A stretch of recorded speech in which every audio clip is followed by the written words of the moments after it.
Hello, my name is Becky Choi, your postpartum corrective exercise specialist. So a few days ago, I made a post asking you guys what questions do you have for me, and I got several great questions from mama like you watching this video. And she asked about nutrition, digestive issues. If I have digestive issues and my belly keeps getting bloated from time to time, could it harm my diastasis even more and not letting it heal properly? Great questions, and the answer is short and sweet. No, it won't impact or harm you more. It won't impact your progress, but it will take more effort for you to pull in the stomach, for you to engage the core, because there are a lot of pressure inside the stomach that is making you feeling very bloated. It's harder for you to mind to muscles connect. So that's the short answer here. Now, if you look at my role model, Emily Skye, she is based in Australia. She has 2 kids. Please go check out her Instagram and give her a shout out. She has an inspirational fitness journey with her diastasis recti. After her first and second baby, she developed diastasis recti. I think it was a pretty severe one from what I saw in her photo, and she healed it really nicely. But overall, in her journey, she often talks about that she has digestive issues in her guts, in her stomach. You can see she has 6-pack abs. You can see those abs. You can really see that tone in her entire core, in her entire body. So it doesn't impact her from healing her diastasis recti. It doesn't impact her from showing her abs. But when she is bloated, she is bloated. You might be thinking that she might be pregnant, but she was not. So if you're feeling bloated, it won't impact the healing. It won't worsen the diastasis. You just feel puffier. And it's just harder for you to engage the core and do those exercises. You can still do it. I mean, you have to use more effort compared to when you have a flatter tummy. Now, I do wanted to talk about in this video a little bit more on nutrition. What's causing you to be bloated? What's causing your body to be more inflamed in the gut? Now, if you have digestive issue, that's another topic. Maybe that's something that you wanted to speak with your medical provider or, a naturopathic doctor to talk about that digestive issues that you're having. But common food, I wanted to address that, how you can identify the trigger and maybe what are some of the things that you can try in your nutrition regimen to help you to feel less bloated. And I would say that there are common food that makes you to be more bloated. Gluten, dairy, sugar, processed food, seed oil, these are common inflammatory food, and I would like you to pay some attention to how much you're eating them on a daily basis and try to reduce the amount of eating, or maybe try to eliminate them for 1 to 2 weeks and journal it out on your food journal to see how you feel. Now, other type of common inflammatory food that maybe you don't realize, it could be leafy vegetables that are uncooked and you eat it raw, right? Salad, kale, spinach, bok choy, broccoli as well, cauliflower. These are all common bloating food. Maybe that you don't hear it too often because you might think that veggies are very useful and helpful and nutritious for you. They can fill you up really quickly and make you feel full and satisfied.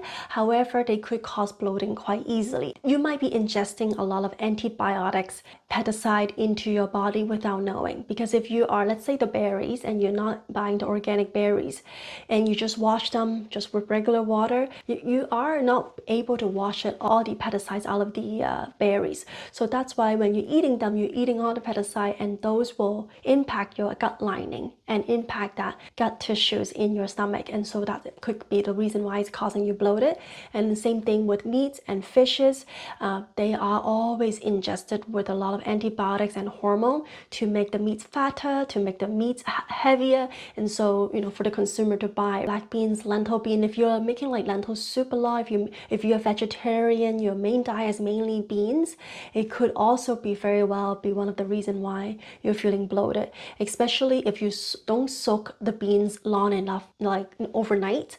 Those beans are just very hard for the system, for our cells to break it down. I know it's not always easy and affordable to find organic food, such as organic beef, organic chicken, grass-fed beef, right, pasteurized cattle, organic chicken, organic eggs, wild-caught fish, wild-caught shellfish, or non-GMO items like the soy and canola. They if you can, you should be buying non-GMO, non-genetically modified. And I know that this might not always be easy and affordable to do that at your local grocery store. I would really try to make your best judgment and then also focus on your monthly grocery budget, focus on quality over quantity. Because in the long run, you are who you are. The more processed food, the more inflammatory stuff that you're ingesting into your body, the more likely that you're going to have long-term chronic disease in the future. It is done by studies, and numerous studies talks about that. And also, we have been consuming in general, more than centuries ago in our ancestor, we have been consuming so much more food. So instead of consuming so much, just focus on that budget, on that grocery budget, on quality items. So you're eating good food, you're eating a good amount of food. It will also help you with weight loss, not because you're limiting or restricting the amount of food, not only because of that, but also you're ingesting food that is anti-inflammatory, food that doesn't disrupt your gut lining. Now, another thing I wanted to talk about when it comes to nutrition and anti-inflammatory is processed food. Now, not all processed food is bad, and I eat processed food from time to time. It's just so easy, right? You open the package and then you can just start eating, right, without cooking. I do that all the time. Now, the thing you wanted to watch out when you buy the processed food is to always read the label, the nutrients or nutrition label on the product, on the food product itself. It will always list you out the ingredients. The longer list of ingredients that there is in that processed package or the food item, the most likely the worse it is. And some of the things that you wanted to watch out is whether they have MSG, whether they have trans fats, whether they have artificial sweetener, artificial flavor. So those are things that usually are in most of the processed food, like especially if they're highly or ultra processed. So you definitely want to avoid having them and avoid having sugar as the number one ingredients in the product, or number one or number two ingredients in the product, because the more front, like at the beginning of the nutrition label, the more ingredients is encompassed in that food. So cereals, if you see cereals and the first ingredient is sugar, you wanted to stay away from it, because especially if you're eating it yourself, or especially if you're giving it to your kids, you don't want to feed them sugar, and that will just set them up for failure later on in the day, because they were sugar high in the morning and then their energy drop, right? Now, of course, these are food related stuff, and there are other type of things that could cause digestive issues. But also another thing that could be common for bloating, it could be backup bloating from not having regular bowel movement on a daily basis. Maybe you're not eating enough vegetables. Now, earlier I talked about leafy vegetables could be a culprit of making you feeling bloated, but you could still have enough fiber through rooted vegetables, and these are something that is help you to anti-inflame the inflammatory body. Mushrooms, squash, pumpkins, like anything that is buried into the ground. But I would start with gluten, dairy, seed oil. I would start from there. Any seed oil, those like sunflower seed oil or grapeseed oil, and those again, they are mostly non-organic. So meaning that you're always ingesting all of pesticide, and the way they make it, it's very, if you search something on YouTube videos about how they make sunflower oils and like seed oil, it's very disgusting. You could try replacing it with coconut oil, very, again, anti-inflammatory ingredients in it. Olive oil, organic for extra virgin olive oils, those would be great for you. Again, same thing for butter, organic butter instead of just regular butter.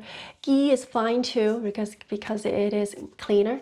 But yeah, I would start from there. Let me know if this is helpful for you, and if you want me to talk more about nutrition for diastasis, let's talk about it more in my next episode. Just drop me a comment and let me know what kind of questions you have. I know that for myself, when I'm eating clean, when I'm watching out the food that I'm eating, or at least I was, right, when I was trying to heal my diastasis, I noticed a big difference in terms of the bloating, in terms of how I feel inside.